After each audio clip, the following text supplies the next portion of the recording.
The worst kind of slavery is being a slave to your desires.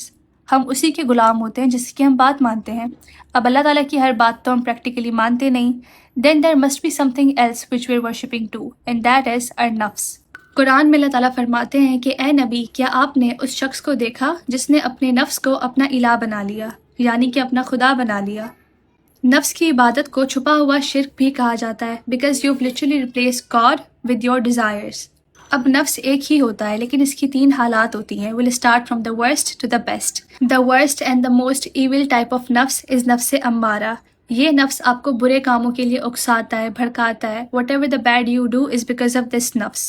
Now second and the most important نفس is نفس لوامہ. اس نفس کی اللہ تعالیٰ نے قرآن میں قسم کھائی ہے کہ قسم ہے ملامت کرنے والے نفس کی.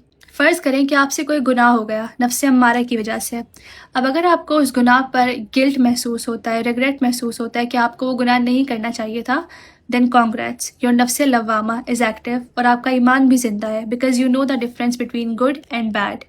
اب تیسری اور سب سے بہترین نفس، نفس مطمئنہ یعنی سیلف سیٹسفائیڈ نفس. یہ نفس وہی کرتا ہے جو اللہ تعالیٰ کہتے ہیں، completely submitted to اللہ، ہمیشہ سیدھے راستے پر. Now نفس مطمئنہ is something you have to achieve through استغفار.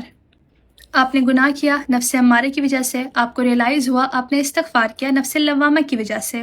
اب یہی سائیکل چلتا رہے گا گناہ کا اور استغفار کا، اور پھر ایک مومنٹ ضرور آئے گا جہاں آپ کو گناہ کرنا اچھا ہی نہیں لگے گا، آپ کو مزہ ہی نہیں آئے گا، آپ بولیں گے بس ہو گئی ہے.